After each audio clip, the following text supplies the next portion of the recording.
Que la paix, la grâce et la miséricorde de Dieu soient votre partage dans le nom puissant et glorieux de notre Seigneur Jésus-Christ. Bien-aimés dans le Seigneur, c'est, comme vous le savez, ça a toujours été une joie énorme pour moi, votre frère, d'être celui par qui Dieu va vous exhorter. Nous sommes dans cette série d'exhortations que nous avons intitulé la reconquête de la ville de Soko. Sans plus tarder, j'aimerais qu'on passe directement à la lecture de cette écriture qui a toujours été notre texte de base. Je suis dans le premier livre de Samuel, chapitre 17.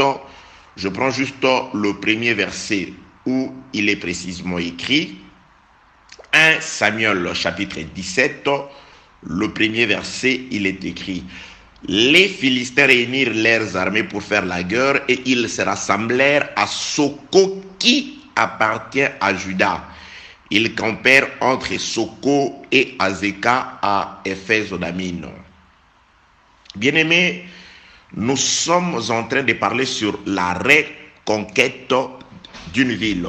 Et cette ville s'appelle la ville de Soko. Pourquoi plus précisément la ville de Soko? Parce que en lisant la portion des Écritures que nous venons de lire, donc nous nous rendons compte que les Philistins que nous reconnaissons être les ennemis d'Israël, qui se préparaient d'ailleurs à la guerre contre Israël, c'est-à-dire les ennemis d'Israël se préparent à la guerre pour s'attaquer à Israël, et ils campèrent là où ils ont campé, là où ils ont posé leurs bases, leurs armées. Ils ont réuni leurs armées sur un territoire qui s'appelle Soko.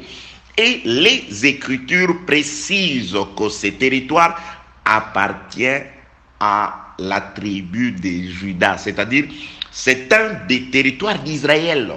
L'ennemi lance son offensive contre son adversaire, mais sur les territoires de cet adversaire, c'est-à-dire vous partez déjà perdant. Israël partait perdant. Pourquoi? Parce que l'ennemi était déjà dans ses rangs, dans son camp, sur son territoire. Que la paix, la grâce et la miséricorde de Dieu soient avec vous. Donc, nous en avons parlé lors de la précédente exhortation. Et nous avons compris que l'offensive ou les attaques de l'ennemi ne partent pas d'ailleurs, mais ces attaques partent de notre propre territoire. C'est-à-dire l'ennemi attaque Israël depuis son propre territoire. C'est pourquoi nous avons été exhortés par le Saint-Esprit que nous devons faire très attention. Très souvent, l'adversaire que nous redoutons, celui que nous devons plus combattre, c'est nous-mêmes. C'est par rapport au désir de la chair, c'est par rapport aux membres, aux passions de la chair, comme le dit le frère Pierre. Ces passions de la chair qui font la guerre à l'âme. Donc, l'ennemi, d'abord, c'est nous-mêmes. Lorsque nous sommes soumis ou nous vivons dépendamment des désirs de la chair, lorsque nous sommes plus qu'obéissants à notre chair, c'est la ruine de notre âme. Ce qui combat l'âme, c'est la chair. Ce qui détruit l'âme, ce sont les désirs de la chair. Raison pour laquelle, dans l'ombre, l'offensive contre Israël partait de son propre territoire. C'est là où nous avons été conseillés par les seigneurs par rapport à certaines personnes qui ne voient le mal que dans les autres, qui ne voient la raison de leur échec que par rapport aux autres. C'est dédouanant de tout échec, au lieu de pouvoir faire l'examen de conscience, l'introspection, mais il y a certaines personnes qui n'accusent que les autres. Ceci m'arrive parce que tel autre n'a pas été là, ou tel autre n'a pas fait ceci, ou tel autre m'a fait cela. Oublions que toute offensive ou toute attaque de l'extérieur ne pourra nous détruire que si notre porte, c'est-à-dire en nous se trouve une porte ouverte. Et nous ouvrons la porte lorsque nous nous adonnons à tout ce qui est contraire à la parole de Dieu. Mais celui qui se préserve saint, celui qui se préserve ou qui marche selon la parole du Seigneur, quelles que soient les conspirations qui peuvent s'organiser de l'extérieur, Dieu sera son bouclier. La crainte de Dieu sera sa protection. Que la paix, la grâce et la miséricorde de Dieu soient sur vous. C'est pourquoi le psalmiste David chante dans un des psaumes, il dit, le prince ont beau parler contre moi, mais moi je médite la parole. C'est-à-dire, David n'avait pas peur de toutes les conspirations qui pouvaient se faire en son nom, parce que lui, il s'adonnait à la méditation.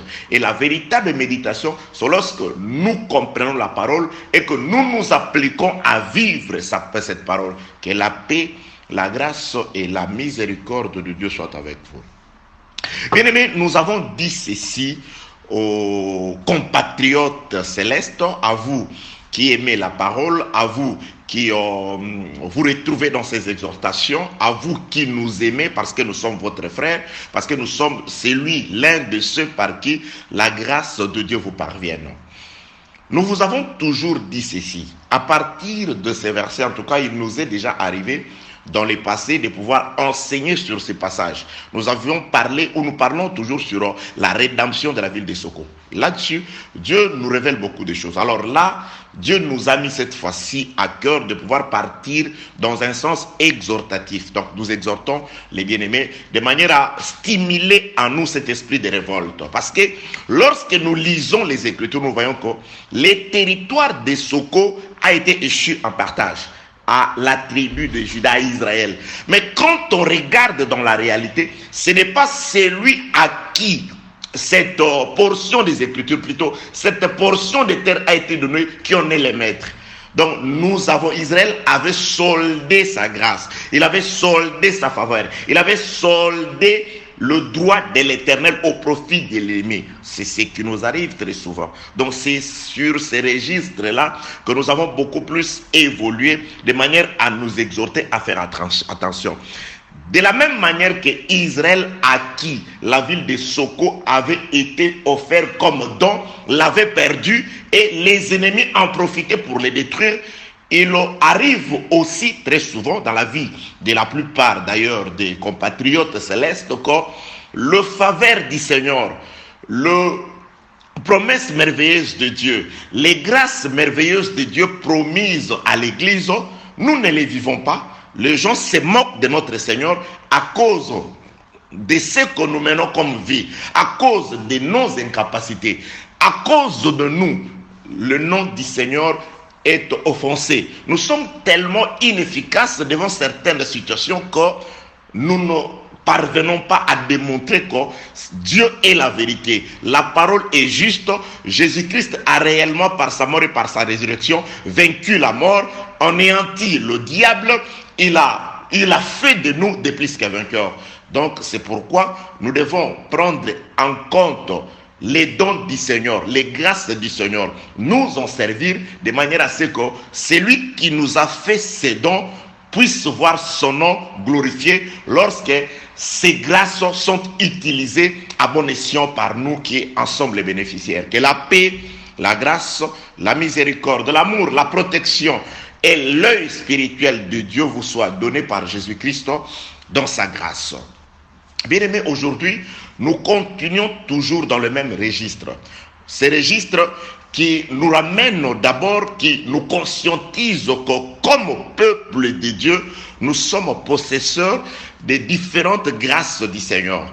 Dieu nous a dispensé beaucoup de choses. Dieu nous a donné beaucoup de choses par son Fils et Jésus-Christ. Et Dieu, si il nous a donné ses dons, ses faveurs, ses grâces, ce pouvoir, c'est pour qu'on s'en serve. Nous devons nous rendre compte que nous ne sommes pas comme tout le monde.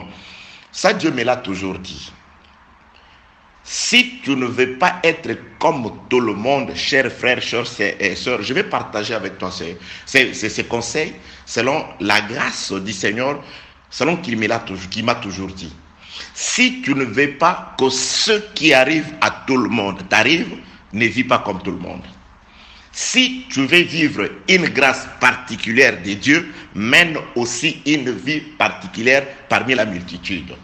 Ceux qui nous ont précédés dans la foi, depuis l'ancienne alliance, parce que les prophètes ont travaillé avec le même esprit de Christ que nous possédons, avec lequel nous travaillons aujourd'hui. Ceux-là, ils étaient toujours par leur conduite, par leurs agissements, ils étaient en marge de la société. C'était des personnes exemplaires et exceptionnelles. Et même les apôtres, ils n'ont pas vécu comme tout le monde. Raison pour laquelle des choses exceptionnelles leur sont arrivées aussi. Raison pour laquelle ils ont agi exceptionnellement. Tu veux vivre différemment de tout le monde ou tu veux vivre des choses qui soient différentes de tout le monde, mène aussi une vie qui soit différente de tout le monde. Que la paix, la grâce et la miséricorde de Dieu vous soient accordées dans le nom puissant de notre Seigneur Jésus-Christ. Lisons sans plus tarder le Saintes Écritures. Je suis dans le livre de Job. Je prends Job chapitre 19. Laissez-moi chercher pour vous. Job chapitre 19. Je prends Job chapitre 19, le livre de Job chapitre 19, je lis le 9e verset. Nous allons juste soutirer un verset des Écritures afin de pouvoir le marier avec d'autres Écritures. Nous allons comprendre la signification du don des Soko à Israël pour nous aujourd'hui. Nous avons toujours dit, les promesses ont été données à la postérité d'Abraham. Il ne s'agit pas de plusieurs, mais il s'agit de Christ. C'est-à-dire, toutes les promesses grandioses que Dieu a faites dans les Saintes Écritures, sa destination, son profiteur, c'était la postérité d'Abraham. Et le frère Paul explique dans le livre de Galates, chapitre 3, verset 16, que lorsqu'on parle de postérité, on ne parle pas de plusieurs. On ne parle que d'une seule, c'est-à-dire de Christ. Donc, toutes les promesses ont été faites à Christ et pour Christ. Et lorsque nous nous vantons que nous sommes les corps de Jésus, ça c'est vrai parce que c'est les Écritures qui nous les confirment et que lui c'est la tête. Donc si nous sommes les corps de Jésus-Christ, nous devons vivre, bien aimés dans le Seigneur, l'accomplissement des promesses de Dieu. Si Jésus-Christ a dit qu'il nous donne l'autorité, qu'il nous donne le pouvoir, il ne l'a pas dit pour un autre peuple, mais il l'a dit pour ceux qui font partie de son corps. Nous sommes les membres du corps de Jésus-Christ. Si Jésus est puissant, nous devons être puissants. Si Jésus est glorieux, nous devons être glorieux, quoique encore habitants dans ces vases de terre. Nous devons manifester aussi la gloire de Dieu. Nous devons manifester aussi ce qu'a vécu et a réalisé Jésus. La Bible déclare à la croix, il a dépouillé les autorités, les forces des ténèbres consorts. Nous devons manifester que nous sommes la lumière et que par notre présence, le ténèbre doit se dissiper. Nous devons manifester ces choses. C'est pourquoi je voudrais que Judas soit à Soko. Ce qui est écrit doit être manifesté dans la vie. La vie que nous menons doit refléter l'écriture. Ça ne peut pas être ce que nous vivons ici. Soko qui appartient à Judas, mais occupé par les gens qui veulent détruire Judas. Les grâces, les gloires qui sont le nôtre, nous n'en sommes pas bénéficiaires. Ce n'est pas ça. Nous devons accomplir la parole dans tous ses sens. C'est-à-dire, nous accomplissons la parole dans les comportements et nous accomplissons aussi la parole dans la manifestation de la promesse. Dans la concrétisation de ce que Dieu a promis. Que la paix, la grâce, la miséricorde, l'amour, la perfection soit votre partage dans le nom puissant de notre Seigneur Jésus-Christ. Je reprends la lecture. Job chapitre 19, verset 9. Là, c'est Job qui parle. Il m'a dépouillé de ma gloire. Il a enlevé la couronne de ma tête. Vous savez, bien-aimés dans les Seigneurs, normalement, Israël était en captivité en Égypte.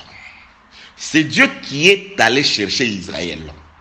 Je suis dans le livre de Exode chapitre 3e. Lorsque Moïse, qui était en train de paître librement le troupeau de son beau-père, il voit cette vision magnifique d'un buisson qui était pris en feu mais qui ne se consumait pas.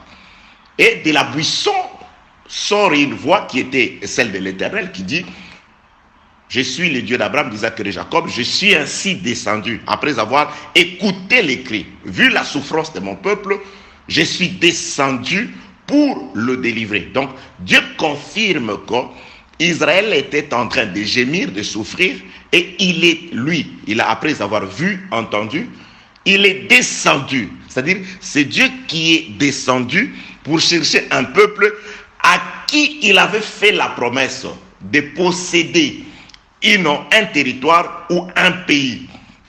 Et lorsque Dieu descend, il fait tout ce qu'il avait fait. Vous savez, c'est écrit dans le livre d'Exode chapitre 19. Après tant de miracles ainsi que la mort de l'agneau, il va délivrer ce peuple. Et quand il délivre ce peuple, il le fait passer par la mer Rouge à sec. Il les conduit, il va le paître au désert pendant 40 ans. Et après le 40 ans, et il va leur donner, accomplir la promesse. C'est-à-dire, Dieu avait promis à Israël de posséder Canaan, la terre promise. Il a fait cette promesse par Abraham et il accomplit. C'est-à-dire, c'est Dieu qui accomplit, c'est Dieu qui donne un don à Israël. Et il va le lui rappeler, il dit: chaque fois que tu seras là dans le pays, tu te souviendras que ce n'est pas par ta force que tu as reçu ces pays-là. Ce n'est pas le fruit de tes efforts. C'est moi, l'Éternel Dieu, qui ai combattu pour vous. C'est moi qui ai chassé pour vous ces nations-là. C'est pourquoi tu dois m'obéir. C'est pourquoi tu dois me rendre des actions de grâce. Normalement, c'est ce que fait tout enfant de Dieu. Tout ce que nous avons, c'est grâce à Dieu. Le souffle de vie, c'est grâce à Dieu. Tu dois chaque jour, quand tu te réveilles le matin, te dire que je ne dépasse en rien ceux qui sont morts. Il y a des gens qui meurent parce qu'ils ont ouvert la bouche pour parler de Jésus. Il y a des gens qui meurent tout en étant en service de la parole du Seigneur. Alors toi qui es resté en vie, tu n'as pas à te glorifier. Tu n'as pas à trouver ça normal. Dieu te fait grâce. Dieu te fait don de vie. Il y a des gens qui ne savent pas glorifier Dieu, disant: non, voilà, je ne glorifie pas Dieu parce que je n'ai pas le temps, je suis en train de souffrir. Tu as le souffle de vie. À quoi peuvent te servir des milliards et des millions si tu perds la vie? Donc tu vaux plus que des milliardaires qui meurent. Donc Dieu te juge digne de vie. Et la Bible déclare: pour tout celui qui vit, il y a de l'espérance. Crois en Dieu. Par le souffle de vie, c'est que Dieu t'aime. Dieu veut soit te conduire à la repentance si tu n'es pas encore repenti, ou soit t'amener là où tu n'es pas encore arrivé. Crois que Dieu te fera voir ce que tu n'as pas encore vu. Crois que Dieu te fera entendre ce que tu n'as pas encore entendu. Crois que Dieu t'accordera ce que tu n'as pas encore, parce qu'il est amour. Le fait qu'il t'accorde la vie, c'est une porte d'espérance pour toi. Accroche-toi à lui. Les promesses merveilleuses de Dieu se manifesteront dans ta vie au nom de Jésus-Christ. Je suis en train de parler, d'essayer de nous expliquer que la terre promise était une gloire que Dieu a remis à Israël. C'était une couronne que Dieu a mis sur la tête d'Israël. La preuve en est que avant d'entrer dans la terre promise par Josué, ils ont envoyé 2 espions. Et ces espions, quand ils sont arrivés dans la maison de Rahab, Rahab leur a parlé de la crainte que Israël inspirait. Oh, tout le monde a peur. Ici, on a peur de vous. Nous savons tous ce que votre Dieu a fait. Nous sommes au courant que vous allez posséder ces pays. C'est-à-dire, ils inspiraient une crainte grâce à l'Éternel. C'est-à-dire, c'était l'Éternel qui combattait pour eux. Tout ce qu'ils avaient était un don de Dieu. Donc, Soko, je vais dire, la terre qui fait partie de la terre promise, c'était une couronne de gloire que Dieu avait mis sur la tête d'Israël. Après l'avoir délivré de l'Égypte, conduit dans les déserts, dans la souffrance, Dieu a couronné Israël par un territoire. Donc, la ville de Canaan était une couronne de gloire que Dieu avait placée sur la tête d'Israël. Parce que Israël s'est rendu roi d'un territoire qui était autrefois occupé par des nations plus puissantes et plus nombreuses que eux. Que la paix, la grâce et la miséricorde de Dieu soient avec vous. Je voudrais t'exhorter. Je n'enseigne pas. Je voudrais juste soutirer quelque chose afin de te manifester que tu peux soit gagner quelque chose ou perdre quelque chose avec ou sans Dieu. Que la paix, la grâce et la miséricorde de Dieu soient avec vous. Israël, sa présence semé la terreur. Il est entré sur un territoire, il a occupé ce territoire, il s'est rendu maître et dominateur de ce territoire d'Israël. C'est-à-dire, Juda était un roi sur Soko. Vous vous rendez compte que Israël s'est partagé les territoires de Canaan pendant qu'il y avait encore ses propriétaires là-bas. C'est-à-dire ils avaient cette facilité. Dieu dit, il partage les territoires entre les 12 tribus. Dieu se partage les territoires pendant qu'il y avait des gens sur ces territoires-là. Vous voyez? Donc Israël était sûr par l'Éternel qu'il posséderait ces territoires-là. C'est pourquoi un enfant de Dieu a toujours l'espérance. Celui qui a Dieu, il garde l'espérance. Aussi longtemps que je le souffle de vie, je parviendrai à ce que je veux. Aussi longtemps que je le souffle de vie, j'aurai ça. J'avancerai. Cette maladie-là finira au nom de Jésus. Cette situation-là se débloquera au nom de Jésus, car j'ai la couronne de gloire par le sang de Jésus, par le combat de Jésus, par la victoire de Jésus. Il a fait de moi un plus que vainqueur. Il a combattu comme tout bon, un homme normal pour sa femme que je suis. Que la paix, la grâce et la miséricorde de Dieu soient avec vous dans le nom puissant de notre Seigneur Jésus-Christ. Donc, Israël a reçu pour couronne les territoires de Canaan. Et Juda a reçu pour couronne la ville de Soko. Ils étaient maîtres de Soko. Ils étaient deux rois à Soko. Ils dominaient sur Soko. Donc, lorsqu'on regardait Israël, on dit, il marchait la tête haute. Pourquoi? Parce que c'était un territoire qui ne leur a pas été donné par un homme, mais par le Créateur des cieux et de la terre. C'est pourquoi la Bible déclare et confirme que c'est la bénédiction de l'Éternel qui enrichit et elle ne se fait suivre d'aucun chagrin. Vous savez bien, aimés, si Dieu vous met quelque part, si Dieu vous donne quelque chose, ou si Dieu vous place dans un endroit, quel que soit le nombre de sorciers qui peuvent conspirer contre vous, ils butteront face à la lumière et ils ne seront jamais, jamais, jamais vainqueurs. Parce que si vous avez Dieu, c'est-à-dire vous avez Christ. Lorsque les sorciers, les marabouts, les esprits impurs vous verront, ils répéteront la même chose qu'ils répétaient quand ils voyaient Jésus. Parce que les démons, les esprits impurs, lorsqu'ils voyaient Jésus passer, sans que Jésus ne les chasse, ils disaient: nous savons qui tu es. Tu es le Christ de Dieu et tu es venu pour nous perdre. Celui qui a Christ inspire la peur.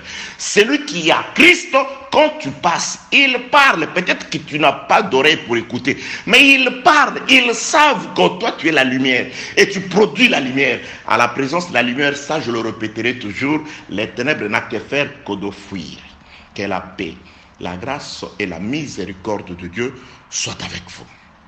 Bien-aimés dans le Seigneur, il se passe que Israël prend la ville de Soko. Soko, c'est une couronne de gloire. Israël est couronné. Il pouvait se dire, mais qu'est-ce qui se passe? Qui sont-ils? Ah, ce sont les nouveaux maîtres de Soko.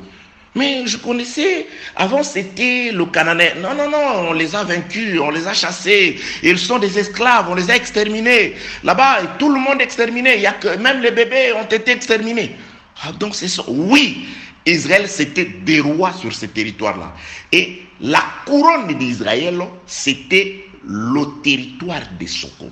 Donc, lorsqu'on dit que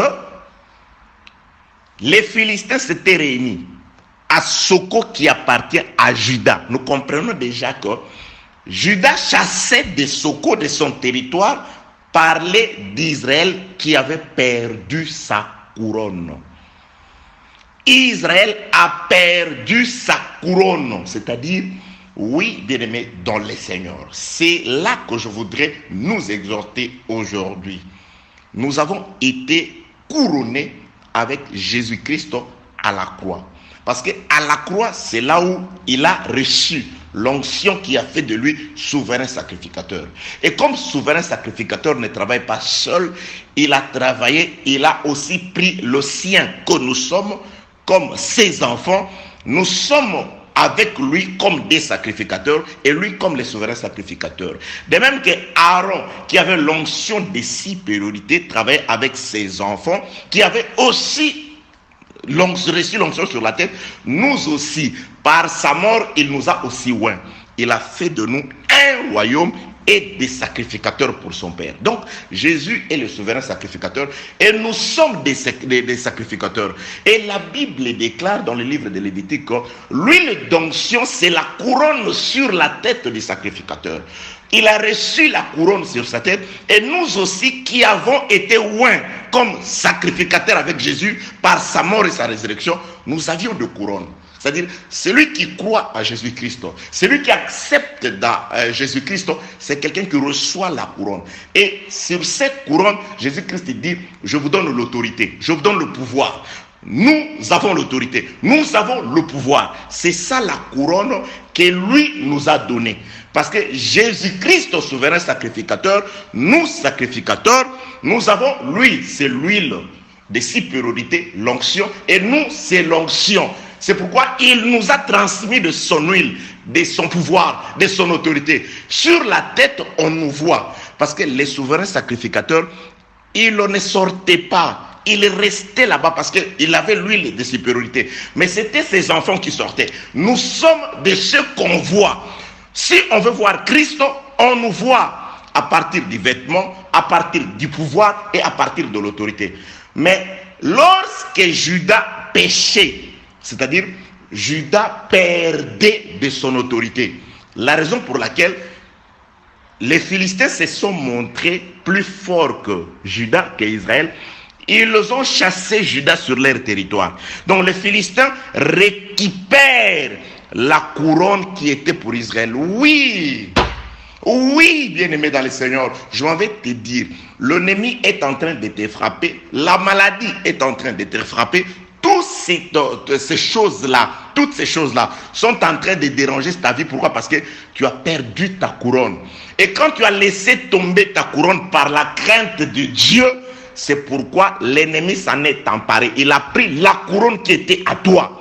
Je parle de l'autorité. Je parle du pouvoir. C'est toi qui devais dominer sur les esprits impurs.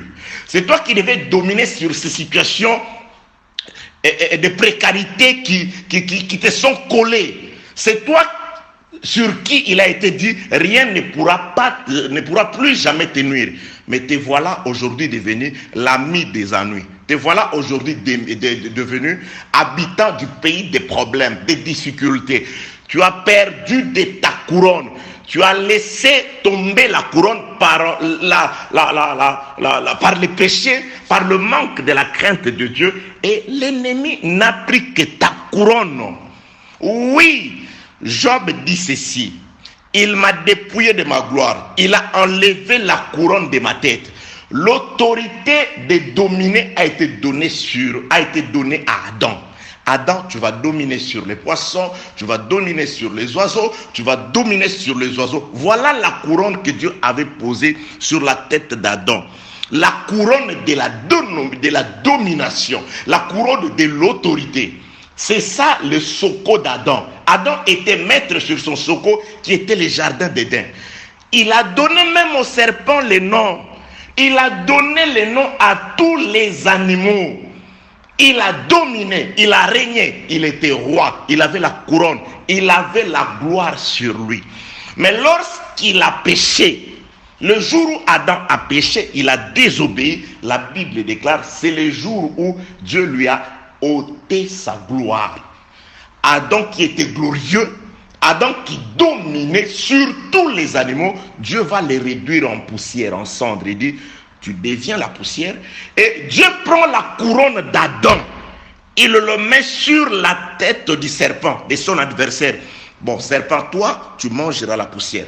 Depuis ce jour-là, Adam qui était roi des socos, du jardin d'Éden, qui dominait, qui marchait sur tout, Adam a perdu de sa couronne. Il a perdu de sa gloire. La couronne et la gloire d'Adam a été donné par Dieu. Ça, j'insiste, par Dieu.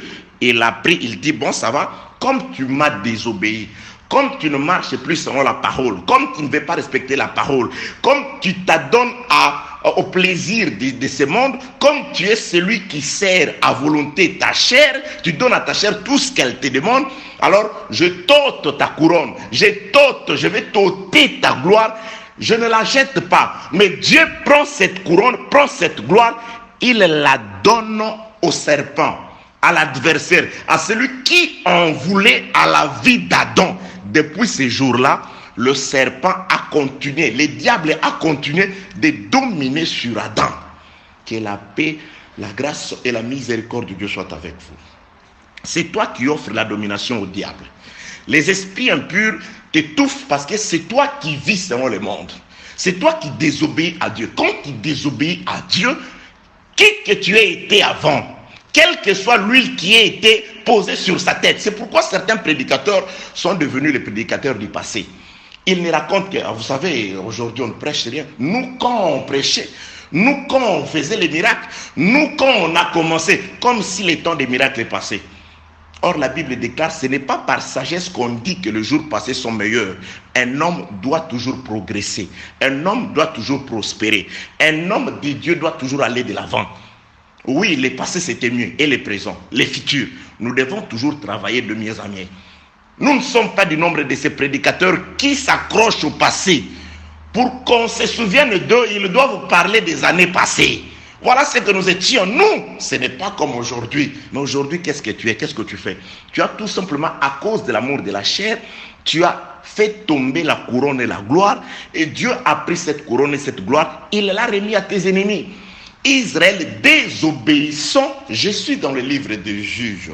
La Bible dit, lorsque Israël avait péché du temps de Gédéon, du temps d'Éhoud, je crois, Églon, c'était Éhoud.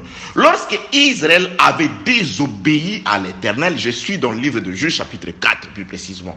Lorsque Israël a désobéi, la Bible déclare, Dieu fortifia Moab. C'est Dieu. Israël pêche, Dieu va fortifier Moab. Moab qui va faire des alliances.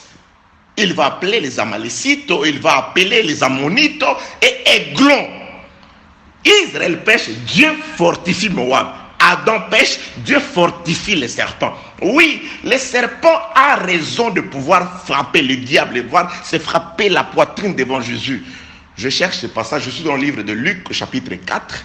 Laissez-moi chercher le verset. Luc, chapitre 4e.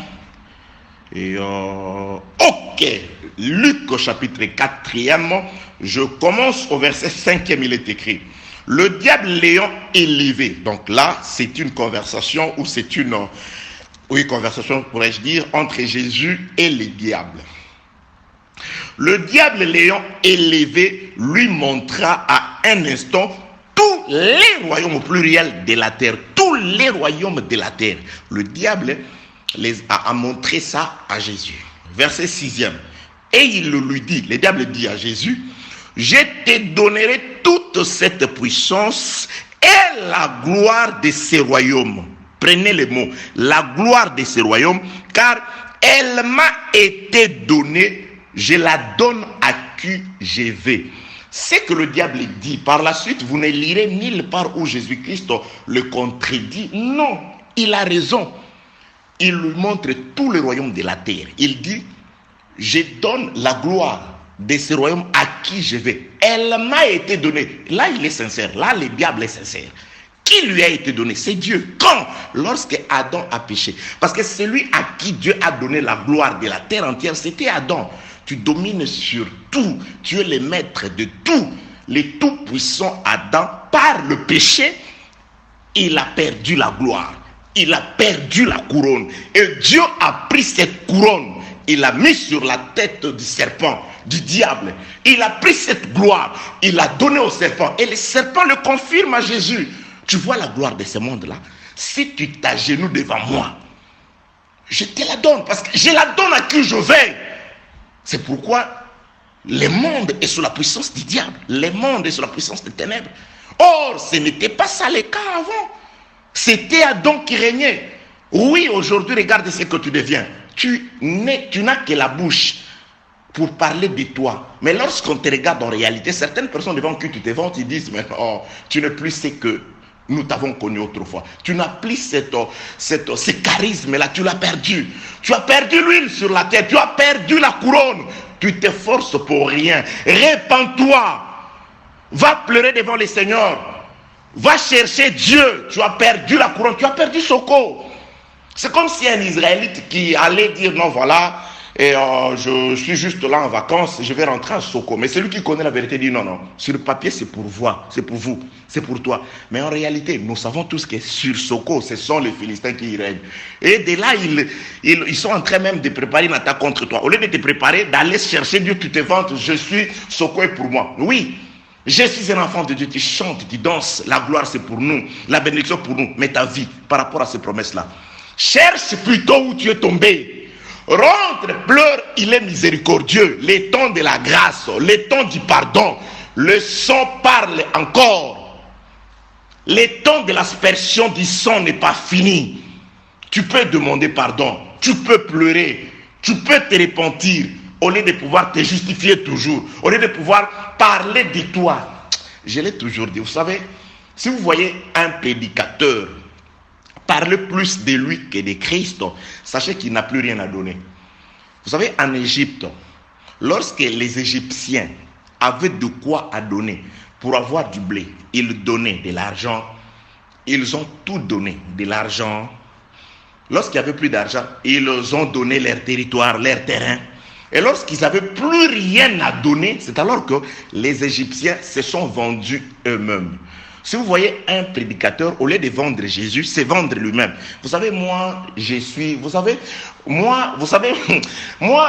chez moi, il n'y a que chez moi, il n'y a que chez nous, il n'y a que chez moi, comme s'il avait la vision de Dieu pour voir partout sur la terre. Sachez que c'est un Égyptien qui n'a plus rien pour avoir du bleu. C'est pourquoi il se vend lui-même. Mais si vous avez l'argent, vous ne vous vendez pas, vous donnez l'argent. Si vous avez intérêt, vous donnez ce que vous avez. Mais quand quelqu'un n'a rien, il se vend lui-même. C'est pourquoi vous voyez les gens parler d'eux. Ils parlent plus de lui. Et pour une fausse modestie, non, je ne suis pas le seul, nous sommes 4, nous sommes 10, nous sommes 20. Ça, c'est la vision diabolique de l'homme. C'est la vision limitée de l'homme. Dieu seul connaît ses enfants. Dieu seul connaît ses serviteurs. Et le vrai, d'ailleurs, nous les voyons aussi par leurs fruits. Que la paix, la grâce et la miséricorde de Dieu soient avec vous. Soko est sur papier pour toi. Oui, les promesses sont pour toi. Tu suis un bon évangile. Mais ta vie, tout en écoutant cette parole ou en la prêchant, ta vie est loin de cette vie-là. C'est pourquoi tu as perdu la gloire. Comme dit Job, tu as été dépouillé de ta couronne et de ta gloire. Et Dieu l'a remis entre les mains de l'ennemi. Attention, il va s'attaquer à toi depuis ton territoire. Satan, il le dit à Jésus. Il le dit à Jésus. Il lui dit, je donne la gloire. Toute cette puissance et la gloire de ce royaume, car elle m'a été donnée par Dieu. Ceux qui en veulent à ta vie, ceux qui dominent sur toi, ceux qui t'anéantissent, ceux qui compliquent ta vie, au lieu de t'acharner sur les gens, oncles, tantes, cousins, regarde-toi, ta relation par rapport à Dieu. C'est par la faute d'Adam qu'il a perdu sa couronne, qu'il a perdu sa gloire et qu'il est redevenu poussière et que la gloire a été placée sur la tête et le corps de Satan. La couronne de la domination a été placée. Mange la poussière. Il a commencé à manger la poussière, et cette poussière c'était Adam, jusqu'à ce que le véritable David vienne lui retirer la brebis dans la bouche. David l'a poursuivi jusqu'à la croix. Il a retiré la brebis. Il nous a fait sortir, nous qui étions poussière, de la bouche du serpent. Gloire soit rendue à Dieu. Gloire soit rendue à David, le véritable à la croix qui nous a sauvés. Oui, le diable dit, la gloire de ce monde, ça lui a été donné par qui? Par Dieu. Dieu a écrit une ordonnance qui a institué le diable, le maître, par la faute d'Adam. Et Dieu ne ramène que ce qui est passé. Ce qui t'arrive, c'est de par ta faute. Ne cherche pas de coupable à gauche et à droite. Regarde-toi. Ce n'est pas toujours les autres. Toi, c'est quoi ta faute? Quelle est ton erreur? Où est-ce que tu es tombé? Mais regarde-toi. Tu ne peux pas te repentir. Il y a des gens qui disent, pardonne-moi, je ne sais pas ce qui m'a pris. Quand quelqu'un te demande pardon, et par la suite il ajoute, il ne sait pas ce qu'il avait pris, c'est dangereux. Tu dois toujours comprendre, j'ai offensé mon frère, ce qui m'avait pris, c'est ça. Comme ça, tu vas changer. Mais quand tu ne sais pas ce qui t'avait pris pour agir, ce qui t'avait pris pour agir de cette façon-là, c'est dangereux. Tu dois chaque jour, avant ou après avoir prié, faire ton propre examen de conscience, ton introspection par rapport à toi-même et à la parole. Tu te crois vivant, mais tu es mort. Tu te crois toujours couronné et rempli de gloire, or tu as déjà perdu. C'est pourquoi tu commences à forcer. Tu commences à créer des équipes tout autour de toi, des gens qui... Tu veux toujours savoir quand 2-3 personnes se réunissent, qu'est-ce qu'ils disent à mon propos, qu'est-ce qu'ils avaient dit. Tu as créé des petits groupes de renseignements qui viennent te rapporter tout ce que les gens disent. Tu as besoin de toi, de ça. Quelqu'un qui a la grâce de Dieu sur lui, qui a la couronne sur la tête, qui est glorifié, n'a pas besoin de savoir ce qu'on dit. David l'a dit, je le répète, les princes ont beau méditer contre moi, mais moi, plutôt on parlait contre moi. Moi, je médite la parole. Voilà, tu commences à forcer, tu veux qu'on te respecte de force. Vous devez me respecter. Si vous ne me respectez pas ici, non, ce n'est pas comme ça. L'onction attire le respect et la considération. La grâce de Dieu attire le respect et la considération. Si le diable ne veut pas te respecter, toi, tu ne les forces pas à te respecter. Si les gens ne veulent pas te respecter, tu ne les forces pas à te respecter. Ça se mérite parfois par ta conduite. On te surprend toujours dans les erreurs. Tu veux que ces mêmes gens-là te respectent? Mais ils gardent des secrets. D'ailleurs, que la paix, la grâce et la miséricorde, c'est une exhortation. Vraiment, je voudrais te ramener à ceci pour te dire, écoutons la suite de la conversation entre les diables et Jésus. Comment les diables ramènent au serpent pour lui dire que c'est vrai, tu as la gloire, mais comment je peux récupérer cette gloire? Luc chapitre 4, nous allons finir. On atteint la 40 minutes. Luc chapitre 4, le verset 5, je recommence. Le diable l'ayant élevé lui montra à un instant tout le royaume de la terre et lui dit, je te donne toute cette puissance et la gloire de son royaume, car elle m'a été donnée. J'ai expliqué. Et je la donne à qui je veux. Raison pour laquelle vous voyez des gens aller s'agenouiller devant le diable à travers des bagues magiques, je ne sais pas, des vêtements, des bibles, toutes ces histoires-là, parce qu'ils veulent avoir l'onction, ils veulent dominer, ils veulent la multitude, voilà, ils vont chez les diables. Dieu, le diable ne leur donne qu'une gloire. Et cette gloire-là, dans la vérité, pour ceux qui ont les yeux, ils comprennent que ça c'est la gloire du monde. Il ramène juste la mondanité dans ce qu'on appelle entre guillemets l'église. La gloire de l'église est différente de celle du monde. Verset 7. Et si donc tu te prosternes devant moi, elle sera toute à toi. Jésus lui dit, il est écrit, tu adoreras le Seigneur ton Dieu et tu le serviras lui seul. Donc, pour retrouver la gloire, c'est ça la réponse de Jésus. Tu dois adorer le Seigneur Dieu. Et tu ne dois le servir que lui, pas toi. Je parle d'abord de servir Dieu, c'est-à-dire là, je te ramène dans les choses préliminaires. Galates chapitre 5, du 16e au 21e verset. Les désirs de la chair et les désirs de l'esprit. Qui marche selon les désirs de la chair ne sert pas Dieu, il se sert lui-même. Mais Jésus dit, si tu veux retrouver la couronne, tu dois servir Dieu et Dieu lui seul. Donc, tu dois marcher selon les désirs de l'esprit. Galates 5, 21.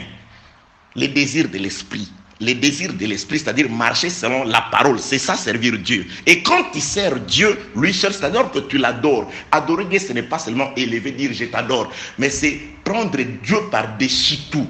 Privilégier Dieu d'abord. Qui adore est celui qui donne la place de choix à Dieu. Et celui qui laisse d'abord Dieu se servir. C'est ça, adorer Dieu. Tu t'effaces devant Dieu. Tu détruis tes besoins, tes désirs pour ceux de Dieu. C'est ça la vraie adoration.